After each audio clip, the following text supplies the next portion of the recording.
But zoos have done and are doing more and more with field conservation.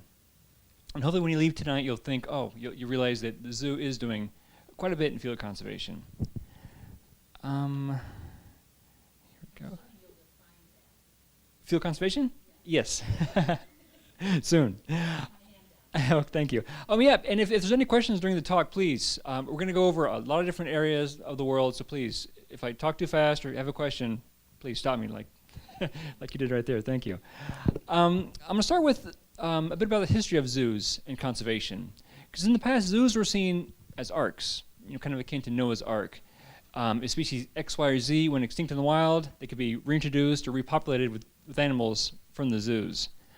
And that usually involved these things called species survival plans, or SSPs, which was kind of a way how the zoos kept their populations healthy. For a species, again, X, Y, or Z is at zoo at Detroit or zoos across the country or even across the world. The zoos will trade individuals with other zoos to keep the populations genetically healthy. And if the opportunity arose to put them back in the wild, that was done. Great. And for several cases, this worked incredibly well. You can see there the California condors on your left and these little lion tamarin, little red monkey on your right. For these species, they were really on the brink of extinction. But through the efforts of zoos, they were brought into zoos and raised up in zoos and then reintroduced back to the wild. Now that both these species are doing quite well, actually. And there's examples with frogs and toads and several other species which I'll get into in a little bit later. But now the focus is starting to be more on field conservation, meaning conservation in the wild, in wild habitats. And that involves a lot of our parent organization, the AZA, which is the Association of Zoos and Aquariums. They started a new initiative back in 2015 called SAFE. You can see there on the bottom, which stands for Saving Animals from Extinction, SAFE. This is going to really focus more on field conservation. It's going to focus on 100 species or species groups. And it was rolled out, like I said, in 2015. These are the first 10 species that were rolled out. And each of these species, and each of these 100 species that will eventually be rolled out, these are species that are, going to be endangered or threatened. Also, species that are at zoos, where zoos have a big part in their conservation already. And also, it's species that zoos think they can have a real tangible impact on and get some real conservation work done. And you can see that these go from, sometimes specific species, like on top there you have the vaquita on the top right, to species groups like sharks and rays in the top, sea turtles, and down to gorillas and western pond turtles. Now, for several of these species, we have them at the zoo, or else we're involved in their conservation. So we're pretty engaged in this SAFE program. And actually, this is just hot off the presses. These are the 3 new SAFE species. These are radiated tortoises on the top left, black-footed ferrets, and African vultures, again, as a whole group. And for 2 of these species also, the tortoises and the vultures were pretty heavily engaged in their conservation. Okay, this gets better to your question, though. When you think of field conservation, for the zoo, it involves 2 things. It involves both support and projects. And I'm going to just briefly talk about support and kind of focus on the work with projects. Now, support is just like it sounds, just financial contributions to organizations that have the same mission as the DZS, as the Detroit Zoo, but work in the field to help conservation. And in many cases, this involves organizations that have animals that are also at the zoo. For example, we give money to the Grevy Zebra Trust because they conserve Grevy zebras. We have Grevy zebras at the zoo. We give money to Grace for gorilla conservation, Jane Goodall Fund for chimps, wild camel, et cetera, et cetera, et cetera. The tree kangaroo conservation fund because we have tree kangaroos. And this is just money to help them do their work. The second aspect, which I'm going to talk about a lot more in depth, is the projects. And projects, again, is in 2 parts. The first part is kind of what I talked about before with zoos as arks. It involves raising assurance populations at the zoo and then reintroducing them back to the wild. And again, it involves those SSPs, or those species survival plans. And the second part of projects is sort of the new focus, sort of the new way zoos are trying to become more, have more of an impact, become, I guess, more bigger players, as it were, in the field of conservation. This involves wildlife monitoring. This is work done completely in the wild, and depending on the situation, it can involve maybe going to a country, to China, for example, trying to figure out which areas are important for certain species. It might involve habitat improvements to help species better in the wild. It just depends on each situation. Okay. And now we're going to go into the first part of those projects. This is the reintroductions. Again, these are the 4 species kept at the zoo, kept back behind the scenes at the NACC, the National Amphibian Conservation Center. They're kept off exhibit, and then every year they're sent back to the wild. These are the 4 that we are doing right now. This is the Wyoming toad, number 1, top left. The Puerto Rican crested toad, number 2. Mississippi gopher frog, number 3. And Panamanian golden frog, number 4. I guess I misspoke earlier. Only the top 2, the Wyoming and the Puerto Rican crested toad, are being, at the moment, sent back to the wild. The bottom 2, the Mississippi gopher frog and the Panamanian golden frog, they're being raised at the zoo, and we have some ready to go. We just need to find safe places for them to go back to the wild. Hopefully next year they'll be sent back to the wild. Okay, this is the Siamese crocodiles, which unfortunately now we've actually moved our crocodiles over to San Diego, so they're no longer here. But when they were here 2 years ago, they had 9 non-crocodile pups, I guess, young, I should say. And I should say also the crocodiles that were at the zoo, they're now at San Diego, were incredibly special because they're really pure-blooded Siamese crocodiles. It's a big problem in the case of many zoos. All the time there'll be crossbreeding with other species. But our crocodiles were incredibly special because they're pure-blooded Siamese crocodiles. So they had these 9 crocodiles they had are going to have a real big impact on the remaining crocodiles in the world. They're being raised now by foster parents in Florida in the St. Augustine Alligator Farm, and as of January, I'm excited to say they'll be sent back to the wild, back to Lao PDR or Laos, here in Southeast Asia, about where the tip of that arrow is. Here, so, and like I said, the population is pretty critically endangered in the wild. So these nine individuals are going to have a pretty big impact on the remaining crocodiles. Okay, this next case is again a really pretty special case. These are the Partula snails, which are indigenous to Tahiti and the Society Islands down in the South Pacific.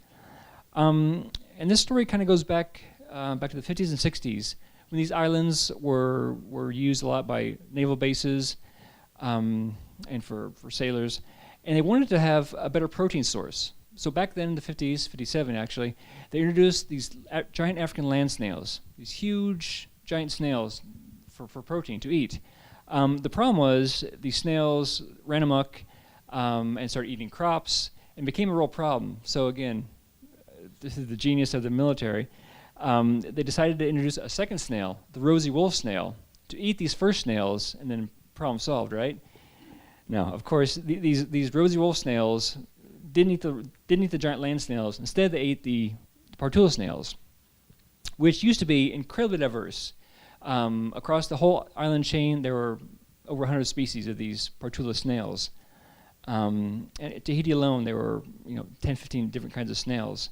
But after the rosy wolf snails did their damage, the species were devastated. And the species that you'll see here, the Partula nodosa, which is pictured right there, this snail, actually to this day, is officially considered extinct in the wild. But the last 25 were saved and were sent to the Detroit Zoo. So at one time, every last Partula nodosa snail was at the Detroit Zoo, which is pretty amazing. So that was back in '89. They were brought to the Detroit Zoo. Since then, they've increased in number greatly. Sent to St. Louis Zoo, sent to Akron Zoo, several zoos around the country and around the world even. And I'm very happy to say, as of last summer and the summer before, we reintroduced 160 snails back to the wild. So the species that was once extinct in the wild is now back in the wild, largely because of our efforts at the Detroit Zoo. And actually, just a bit of that. That's actually one of our reptile keepers down at the bottom, Leslie Gaines, right there, getting snails ready to go. And they're sent to London Zoo for a while to be quarantined, and that's them right there, getting back to Tahiti, back to the wild. I haven't had a chance to visit them or to help with that Tahiti releases, but I I would like to. Okay.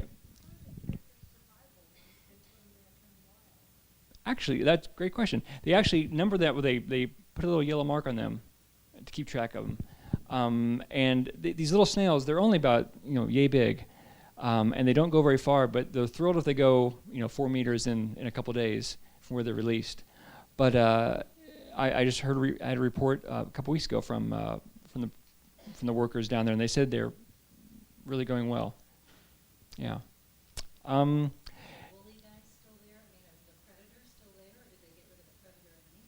In some places, yes, but in the places where we're introducing them, we've got out most of the rosy wolf snails, yeah. I don't think they've gotten rid of 100%, but in certain areas, yeah, they reduce them. Okay, this next one is going to kind of bridges, it's kind of a bridge between the reintroduction and the field work, because this is, it's a case of where the species, the pipe and plover, you'll see up there, it's native to kind of the UP and also the western Michigan. I'm sorry, the Sleeping Bear Dune area of northern Lake Michigan.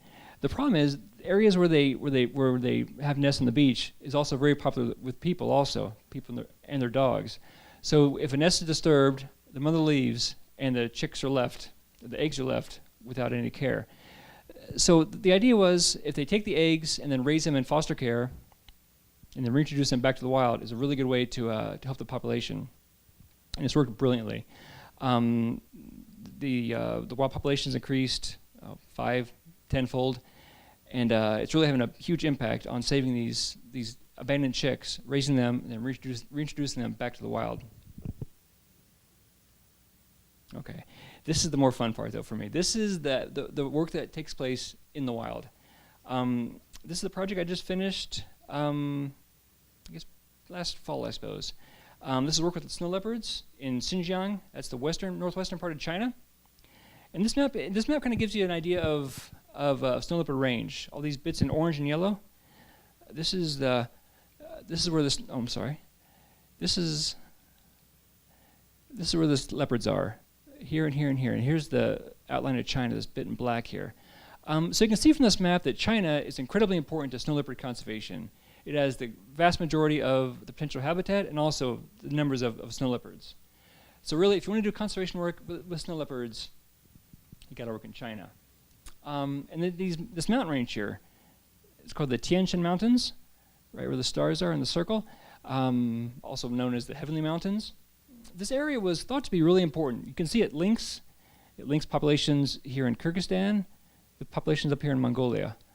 The problem was we really had no idea. Well, we knew leopards were probably there, but we had no idea how important they really were. So my colleagues from China, Chinese colleagues from the Forestry Bureau and from some of the universities, approached me about getting in there and really getting a better idea of how many leopards were there. So in those 4 areas with the 4 stars, we put out trail cameras or camera traps, which a lot of you may be familiar with. Do you guys know what camera traps are or trail cameras? Okay, they're used a lot by hunters to get an idea of where to place their tree stands. It's just a little camera. You can see one. I'm holding one on the left there. Got a trail camera in my hand right. Sorry about that. I've got a trail camera in my hand right there. It's just yay big. You strap it to a tree or to a rock. You turn it on. It takes pictures 24/7. Whenever an animal walks by, it senses their heat and motion. Really incredibly nifty technology. So you can see we had between 40 and 50 trail cameras for several years, and the two pictures just give you kind of an idea of the kind of the diversity of field work or field experience. On the left, that's me and my colleagues in a really important area for snow leopards. A ton of tracks, a ton of scat and feces, but at this time we're about 100, 200 meters from the nearest road. So we're a couple hours from hotel, karaoke bars, KFCs, all that good stuff. But on the right, this is a day's drive from the nearest county town to get to the station. Then it's a day on horseback to get to this lovely place, another herder village near the Kazakhstan border. So much more remote area, but again, pretty important for snow leopards. Okay, now, and before we find an area that's good for snow leopards, you got to first show that it has a good prey base.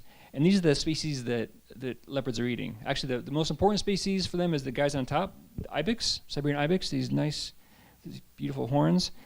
Also, wild boar on the bottom, potential food item, and also you can just barely see it's a red deer down in the bottom left. You can see his eye shine. A little tough to see down there. It's a red deer or elk. But so we saw a ton of pictures, and even setting the traps, so we're setting the camera traps. We saw huge herds of ibex. They knocked over our cameras.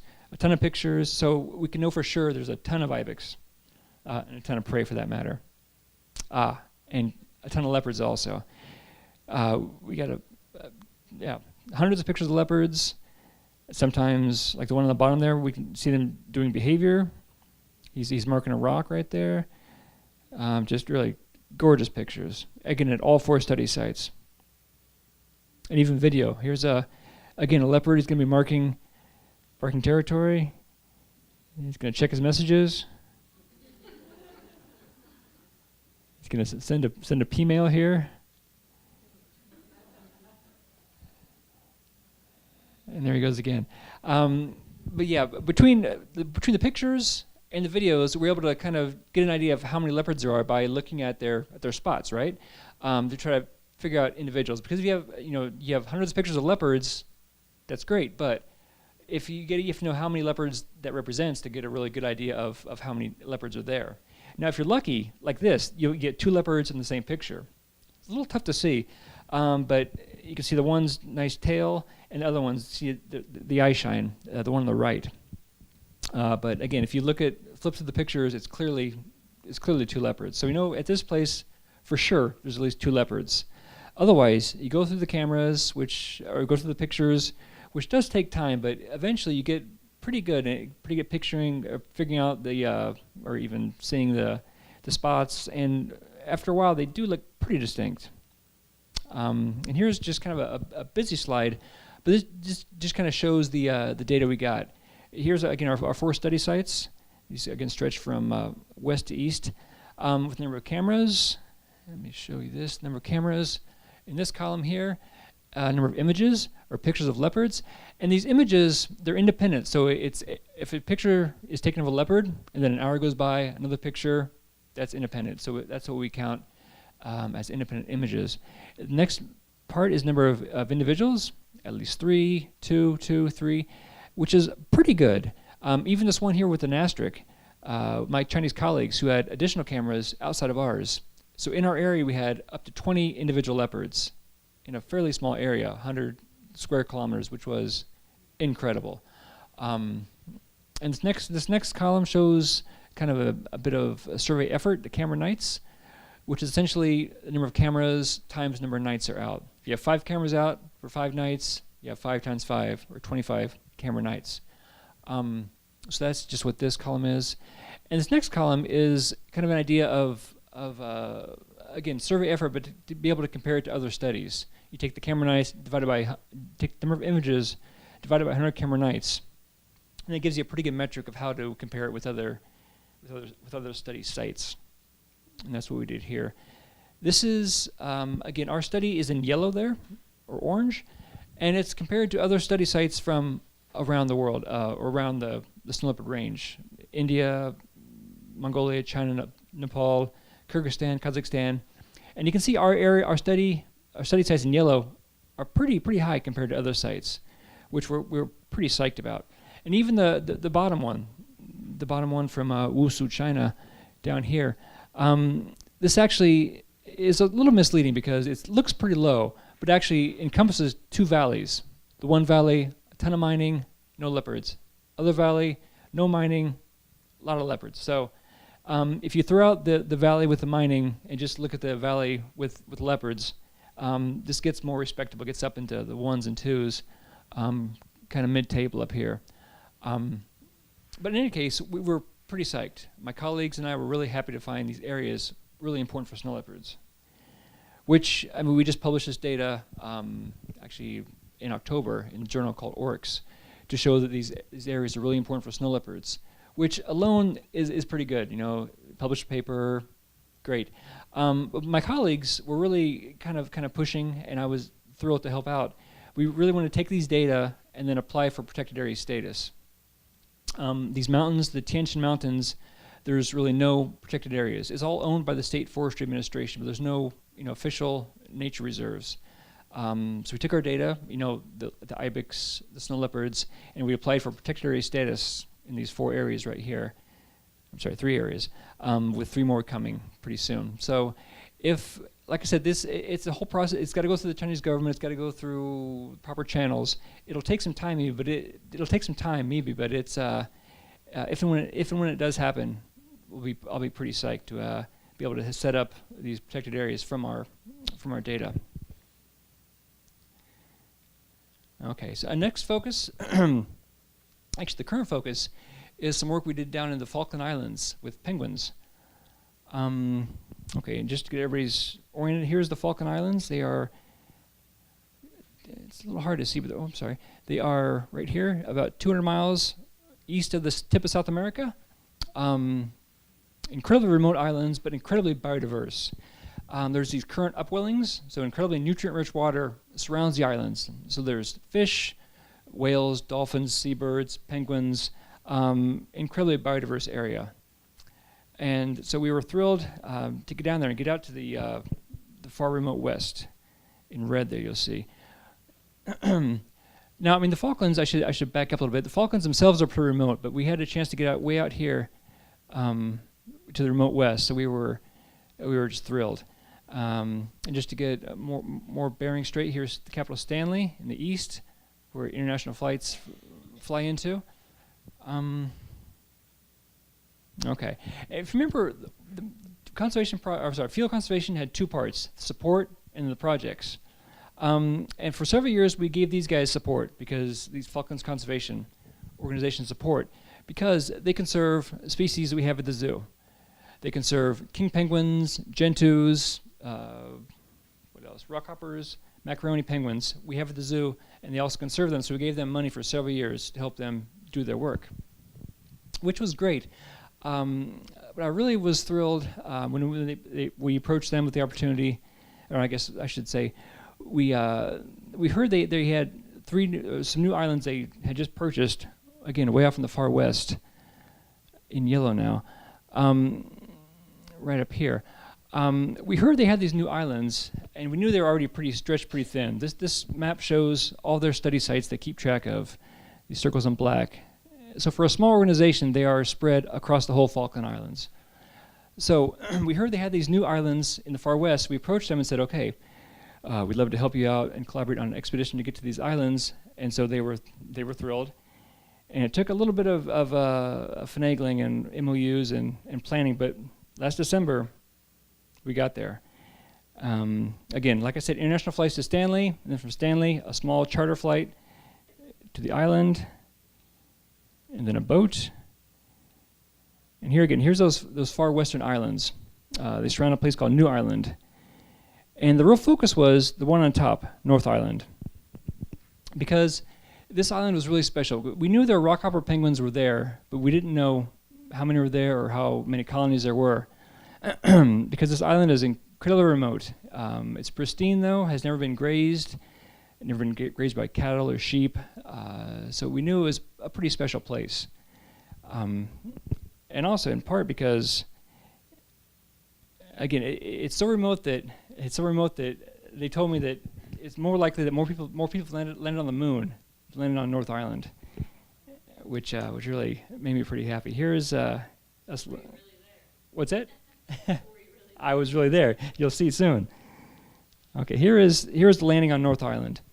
And remember, we're in the far western part of the Falklands, which is already pretty remote. But to get here, the cliffs. Also, you're going to see there's some sea lions.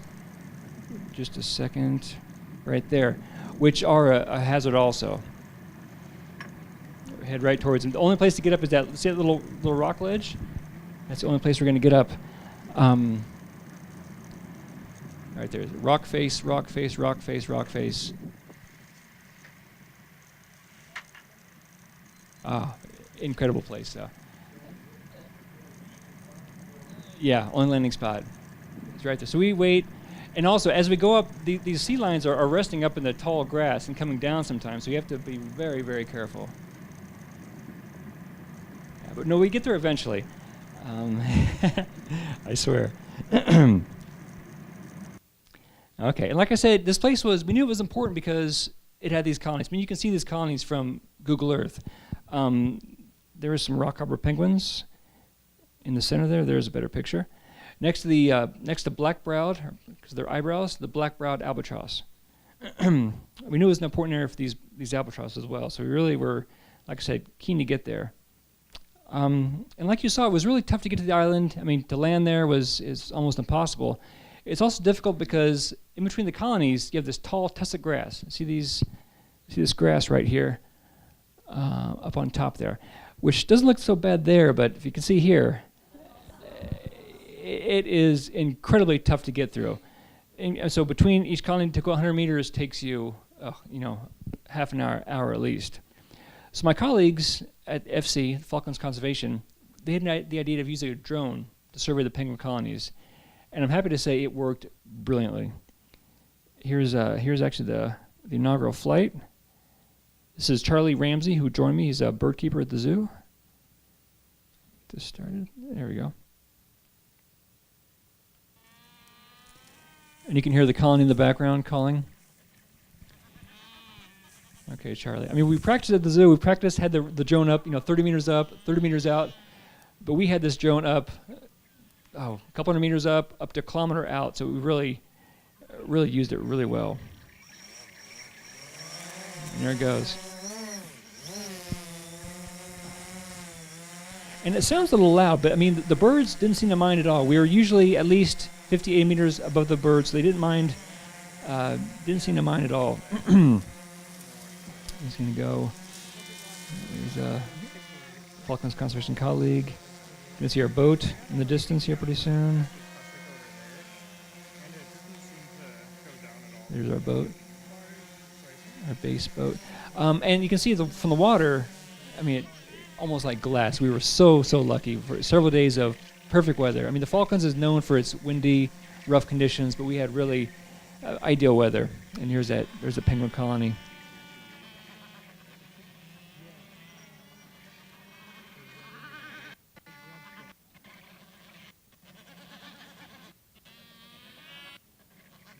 You can see mostly albatross, but there are a huge number of penguins interspersed throughout.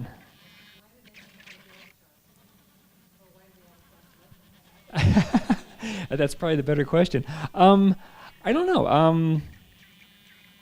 Yeah, they seem to. I mean, get along, not fight with each other, and I mean, there's maybe potential predator protection from the skuas and the big birds that hunt them. That's probably the. There's some penguins walking by. Rock hoppers, as they're called, of course.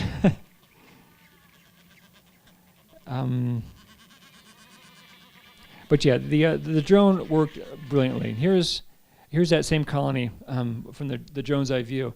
But the clarity is so good you can zoom in and count individual birds. It's really remarkable. And again, like I said, we had it up a couple hundred meters. That's that same colony. If you go back, I'm sorry, that same kind of grass or grassy area right there, you're going to see in several next shots. Oops, like there it is again, up there, same colony. I should point out here also, Falklands Conservation, our colleagues were really thrilled because they didn't really realize how much the birds were using the cliff faces. Which, if you zoom in, you can tell the birds, both penguins and albatross, are using these cliff faces quite a bit. And again, here's that colony is up in the the background. This is practically the whole island. You can see from walking from colony to colony, in the olden days, like 10 years ago, you would use a GoPro camera, which is already pretty nifty, and hold it up and take pictures of the colonies. But you'd have to walk from colony to colony. And through that tall Tessa Grass, this would take, days, weeks of work, which from the drone you could do in a couple hours. Really, pretty incredible technology. And again, like I said, these are baseline surveys, had never been visited before, or at least never been systematically surveyed before, so we were thrilled. And we're going to be able to go there again in the next couple of years and keep an eye on how the population's doing. Yeah, pretty neat stuff. And just to give you kind of an idea of what else we did, we flew the drone. We also walked around the colony getting samples. And Charlie, he was a bird keeper, works with penguins, so he was an ace. No fear. Because walking through these albatross, it took a little getting used to. They would snap at you. Not really, it wouldn't hurt so bad, but it would be a little unsettling though. I don't know if you can see any snapping at him there. Yeah, if you walk with confidence, you could get by them. Okay, here's another island, island called Saddle Island, which, again, our focus was the penguins, but our colleagues, they look at sea lion populations, they look at other seabirds, albatross, petrels. I'm going to show you the landing on this island.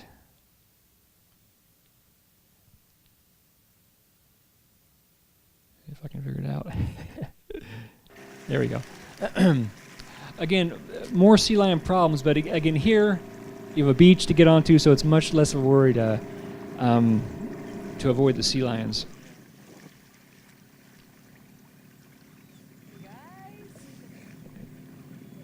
And they're swimming next to us, they're swimming under us. Just really a magical place.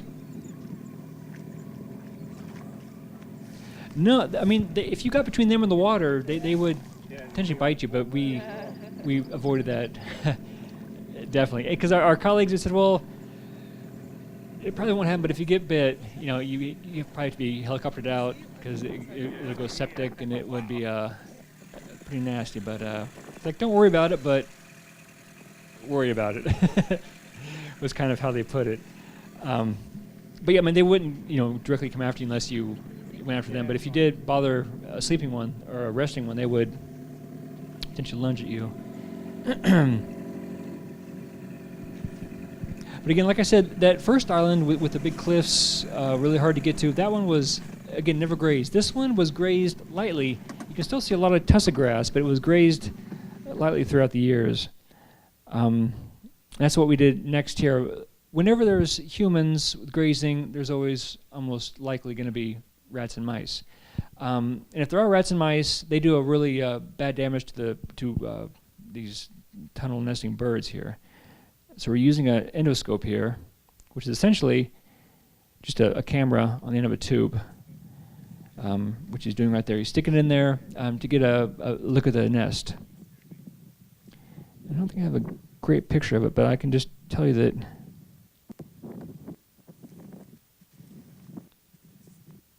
well, the good news is there were nesting birds, so we know for sure that rat populations are not too major on this island, not too big of a concern. Okay.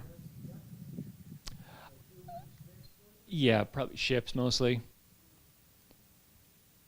Swimming potentially if it's close enough, but yeah, ships is the most likely aspect. And look at this island. I mean, remember the island which I showed first with the Tessa Grass, the tall 2-meter Tessa Grass. This island, you can see, has been pretty heavily grazed, and the grass is almost gone. And so the organization is working to replant the Tessa Grass. And in this way, we use the drone. Not as much fun to flying over penguin colonies, but it also gave really good data to fly over these kind of rough areas to see how they get better over time. Cattle and sheep. But that's actually a good thing because that used to be really the backbone of Falklands economy was sheep grazing, but now they're focusing much more on ecotourism. So the landowners are really thrilled. Well, no, not always thrilled, but but they're much more receptive to work with us because increasing the penguin populations brings in more tourist dollar. So it's it's becoming a nice situation down there. I'm just going to show, this is, I guess the probably the second or third flight. And you can see this, there is actually in the background, there's a bit of Tessa Grass that's been going to be established back there, but most of it has just been, hammered pretty hard. And the Tessa Grass, as tough as it looks, it's hard to get through. It looks pretty intimidating, but once it's gone, it's really hard to reestablish. And takes a lot of, a lot of effort. So these data are going to be helping the FC really keep track of how that's going. Did you get rid of the cattle on that island? I'm sorry? Did you get rid of the cattle on that island? Yeah, the cattle are gone because now FC, the Falklands Conservation, they own the island, so the cattle is gone, the sheep are gone. And like I was saying before, even in most islands where the sheep used to be pretty heavily stocked, now there's only a handful in most places just to keep the tourists fed. So that was last December. This year we're going to go back to the Falklands. Actually, I'm leaving in 2 weeks from tonight, actually. In 2 weeks' time, I'll be on my way to Chile, or just in Atlanta airport at least, getting ready to get on my flight. And we'll be going, again, last time we were in the far west, that red circle and red star. This time we're going to be doing surveys again, but we're going to be in the eastern Falklands. Much, much easier to get to. Kind of down south from Stanley. Down in this area. In this Chasel Sound, again, some new areas, and much, much easier to get to areas. But the focus also this time is going to be start a long-term study site area north of Stanley. Much easier to get to. A place called Kidney Island. And it's going to be studies of rockhopper penguins, which you can see there. And here's kind of an idea of what else is going on Kidney Island. And as you can see, it's a pretty busy picture. There's a lot going on there. It's not very big. It's only about a kilometer long by, say, 100 to 300 meters across. But it's incredibly biodiverse. And it's been designated as an important bird area because of the rockhopper penguins, Magellanic penguins, also the white-chinned petrels, which you can see down here, sooty shearwaters. Several 100,000 birds nest on this island. So it's incredibly biodiverse and incredibly important. So we're going to come from Stanley. We're going to land about here, and then trek across here to check out the rockhopper penguins. And in the future, potentially we'll have a researcher there for several weeks, maybe about a month at a time. And probably for several days they'll be staying on this little hut down here, which you can maybe see in the back. There's a nice little warning here, which you probably can't read. It says, what does it say? Firmly closed and secure, so sea lions don't come in. Yeah.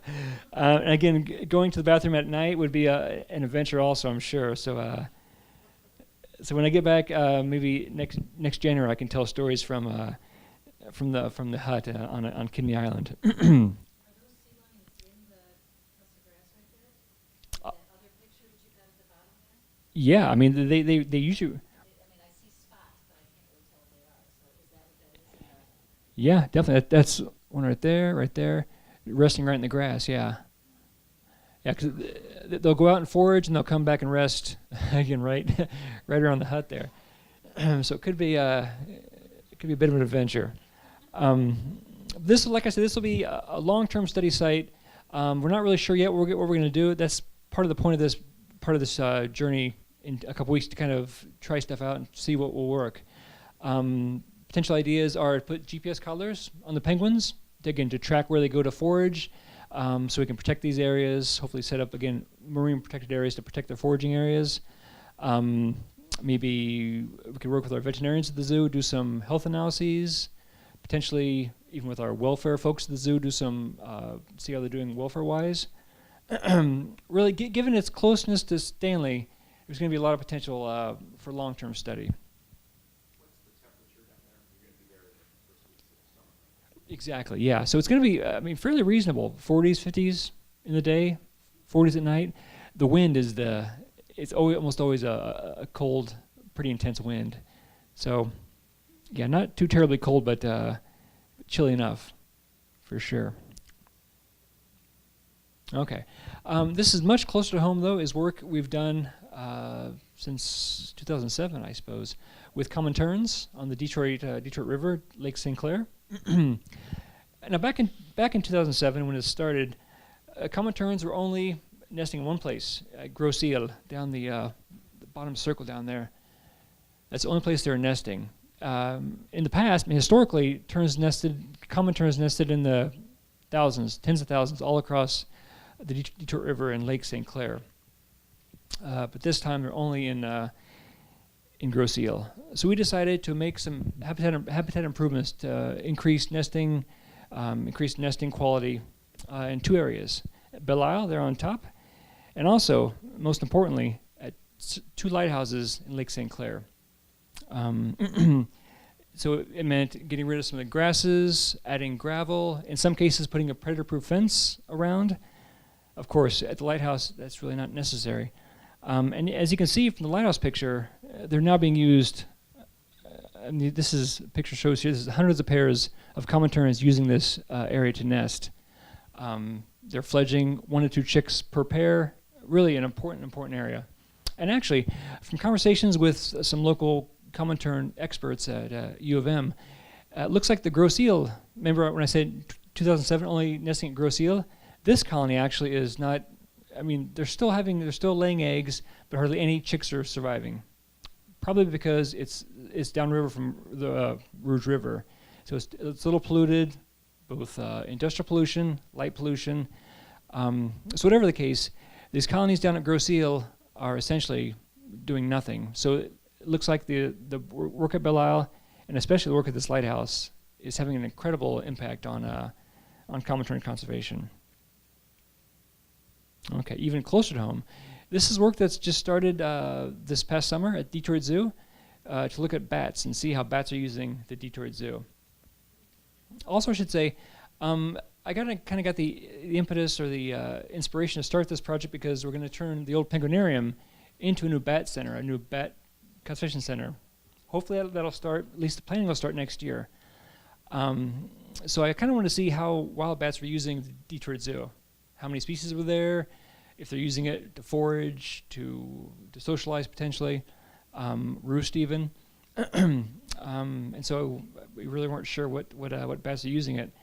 And in the past, bats were, to kind of get an idea of what bats were using areas, you'd string out what were called mist nets, or are called mist nets, which the bats get caught into, and then you take them out and you can measure them and tell what species they are, which is good. It gives you a lot of good data, but it is pretty harmful to the bats.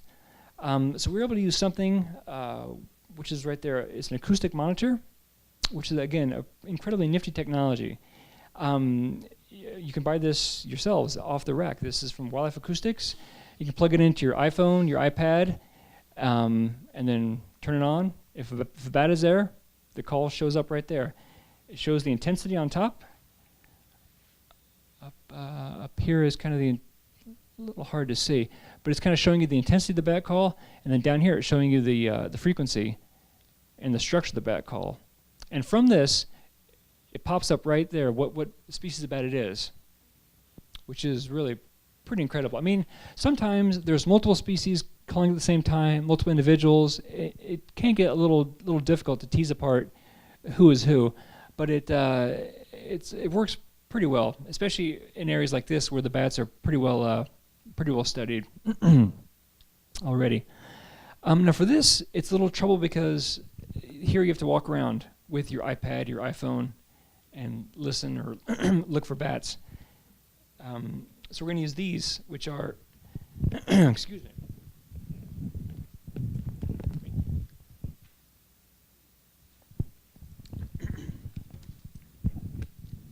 Whoops.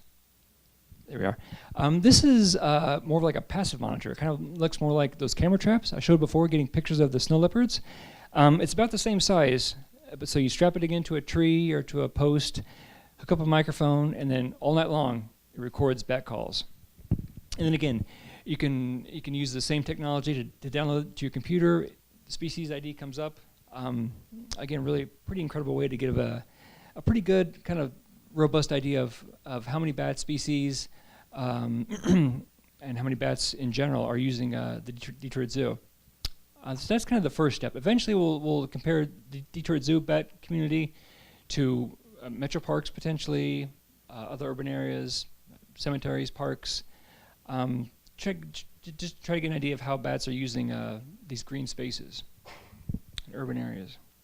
Species differentiation, but does that do quantity differentiation? Actually, it does. Well, they're getting better at that. There is again, for me, it's kind of a new field, but there has been recent work done. You can do some fancy statistics and get kind of a pretty good idea of number of calls. Calls per hour is one way, and also just kind of I forget the stats behind it, but it can be done. Get a pretty robust idea of how common they are. Yeah, right. I mean, I guess even something as basic as just the number of calls per hour would give you kind of a good metric. But they're getting more robust on that kind of thing. Yeah, and I should say also the calls. It'll tell you what species it is, but then if you go back and look at it a little more closely, you can even tell what the bat's doing. You can tell if it's foraging, you can tell if it's socializing, if it's just traveling through. Yeah, pretty remarkable technology. Okay, beavers. Now, when you think of beavers, you probably think of, I don't know, what do you think of? You probably think of the tail, the lodges they build, the dams they build, maybe their big teeth. But beavers traditionally were known really better for their pelts. And actually, primarily because the height of fashion were these beaver skin hats. You can see on one of these on the stamp right there, down the bottom right. This was the height of fashion. So beavers were hunted, just mercilessly for their pelts. Actually, it really kind of drove westward expansion in the States, was largely fueled and paid for by the trade in beaver pelts. Actually, Detroit itself was set up primarily as a fur colony based on beaver pelts and the sale of beaver pelts. So by the late 1800s, beavers were wiped out, almost extinct from lower 48 states. So people realized that, and they were given protection, and now beavers have come back in a big way. And many of you probably know, they're probably around here. They're really becoming quite plentiful, and they're actually even back in Detroit, the beaver pelt capital of the world. Back in 2008, they came first number one there. That's the DTE power plant, just up from Belle Isle. About the same time, they came down to the Rouge River, down here, and then a little bit afterwards, they came back to Belle Isle. And actually, the return to Connor Creek and the return to Detroit itself was documented in a pretty neat little book called Beaver Tale, the return of the casters of Connor Creek. Here kind of shows this is the DTA power plant, which you might recognize, those smokestacks in the back. And here's a worker there perplexed at this this cut down tree, or with tree marks, and he puts out, again, like I use with snow leopards, he puts out a camera trap or a trail camera. And again, right there is a picture, and this picture was the story was even covered on the Regis and Kathleen show, I guess back in 2008, because this is back the kind of the darkest days for Detroit, doom and gloom. This is kind of one of the really feel good stories of Detroit, was the return of the Beavers. You can see Regis is pretty thrilled there. Okay, so we're most interested, or I guess for the zoo, we're most interested in how they're coming back to Belle Isle. And this is a picture from 2012, top left. This is kind of the first really documented evidence of beavers' return to Belle Isle. And this would be like what you could see right now, the picture on the bottom right. That's Beaver Lodge, right behind the old zoo on the canal there. There's at least 2 beaver lodges. And we've had, you can see, this is a little dated, but we've had 50, 60, up to 70 different locations, giving us, for certain, a beaver walking right by there. We've had beavers, coyotes, deer, mink, birds, fish, a ton of data. Big beavers, baby beavers.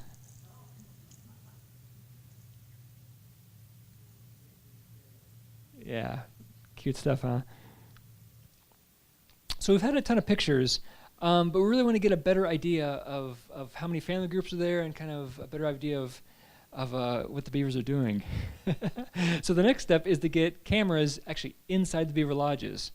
If you remember, I showed that endoscope camera we used in the Falklands to get pictures from within the nest burrowing, or sorry, the bird nest. So that's my colleagues. Actually, one of my colleagues right over here is down on the bottom right there. We're sending in just conduit, electrical conduit, like on top there, and then snaking down the camera, like right there. Unfortunately, I don't have any really, really good pictures of.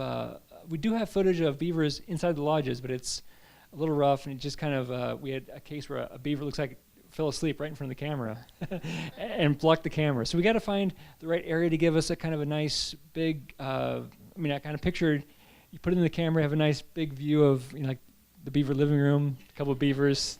No, it's not near that easy. But we're getting better, and hopefully in the future we'll be able to show some nice beaver pictures. Okay, I just want to show you again. This is kind of I should say melding the picture between reintroductions and wildlife monitoring. This is with ospreys, which again beavers were devastated by hunting. Ospreys were devastated by DDT back in the 50s and 60s.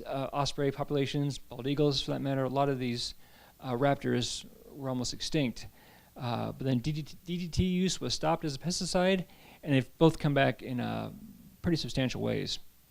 For ospreys, to help them come back for a long time, for several years actually, they did what was called reintroducing at these hacking towers, which is right here. This is actually from one of the metro parks. Beavers. Ospreys were taken from the UP males, raised up in these hacking towers, and they flew south, Peru or South America, would bring back their mates back to these same areas. It's worked really well. So now the osprey reintroductions have stopped. So now we're just involved in, during the bottom, we're putting a GPS collar on one of the ospreys. And we're involved now just in monitoring the nests. Almost every cell tower, or most cell towers around here, will have an osprey nest. So we're keeping track of these osprey nests all over southern Michigan, central Michigan. I don't really know. I guess it's nice and higher than most of the trees, nice, clear. Not always, but the vast majority, yes. Yeah. Yeah, I think they like mostly because they like there's no raccoons can't get to it. It's far away from anything else. But it's so we work closely with cell tower companies to keep an eye on the cell towers. And actually there's an osprey nest also at the Detroit Zoo on our water tower. Yeah, helping us keep down the pigeon numbers. Okay, I'm just going to talk briefly about this. This is a project that's going to be starting in the spring with black terns. Remember before I talked about common terns? Now this is black terns, which in the past we helped the DNR and Audubon Society kind of monitor the nests in Lake St. Clair for black tern use. And those nests were always doing fairly well, but the population is still declining. So it looks like the problem is where they migrate, down here in Central and South America. This area, this area right up, this area here in grayish light blue. The problem was we're not really sure where they're going, so we don't know where to protect. So to get a better idea of the migration route and where they're going, we're going to use these called MODIS, a MODIS wildlife tracking system. And that involves this. Here's a MODIS tower down in the bottom right. There's a receiver down here.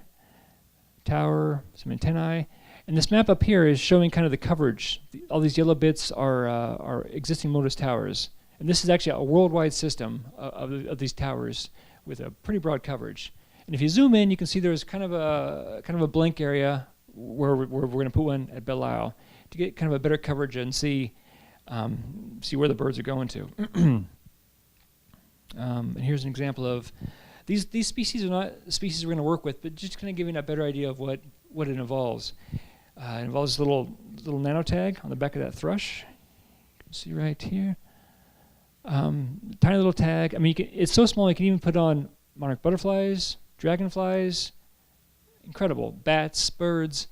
So whenever these species fly by our tower, it'll collect their data and send it to this huge network of MODIS towers, and start to get a pretty robust idea of where they're going to.